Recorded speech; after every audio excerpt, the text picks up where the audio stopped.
ये गोपियां कौन हैं? ये गोपियां साधारण नहीं।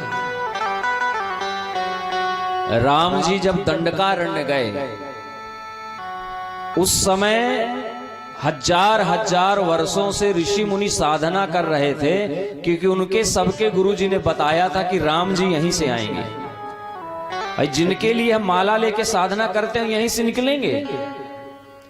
तो ऋषियों ने इतनी साधना किया और जब राम जी आए तो राम जी की सुंदरता को देख करके ऋषियों के मन में भाव आया कि यदि हमारा स्त्री देह होता तो हम इनसे विवाह कर लेते। राम जी ने कहा हम मर्यादा पुरुषोत्तम हैं और लीला पुरुषोत्तम बनेंगे द्वापर में, तो आप सब स्त्री बन करके आना, आपके सभी मनोरथ पूर्ण होंगे। अथवा जब समुद्र मंथन हुआ उस समय भगवान ने कच्छप अवतार लिया, क्योंकि मंदराचल जो है डूबता चला जा रहा था।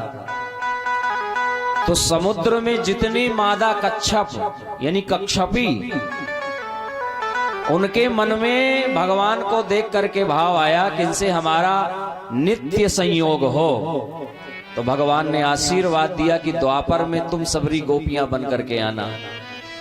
अथवा भगवान ने जब मत्स्य अवतार लिया तो समुद्र में जितनी मादा मछली, सबके मन में भगवान से नित्य संयोग का भाव आया।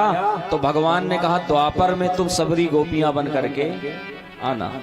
अथवा भगवान ने जब वामन अवतार लिया तो भगवान ने एक चरण नीचे बढ़ाया, अतल वितल सुतल रसातल महातल तलातल पाताल।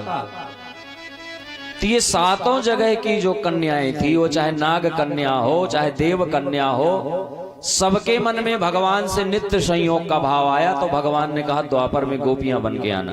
अथवा भगवान ने जब अगला चरण ऊपर बढ़ाया तो भोर भुवः स्वः महा जनः तपः सत्यलोक, इन सातों लोकों की कन्याओं के मन में भाव आया भगवान से नित्य संयोग का। केवल भगवान के चरण नख देख करके, भगवान का चरण ही तो गया था, भगवान थोड़ी गए थे, तो चरण नख की सुंदरता देख करके नित्य संयोग का भाव आया। तो भगवान ने कहा आप सब साधना करिए और द्वापर में गोपियां बन करके आना। अथवा जो कर्म कांड के मंत्र हैं, एक बार सबने भगवान से शिकायत किया, सरकार हमारा जीवन स्वाहा स्वाहा में ही बीत जाएगा कि आपसे नित्य संयोग होगा। तो भगवान ने कहा चिंता मत करो, तुम सबरे द्वापर में गोपी बन करके आना। तो ये गोपी साधारण नहीं है, अनंत कालों से ये साधना कर रही हैं भगवान के लिए।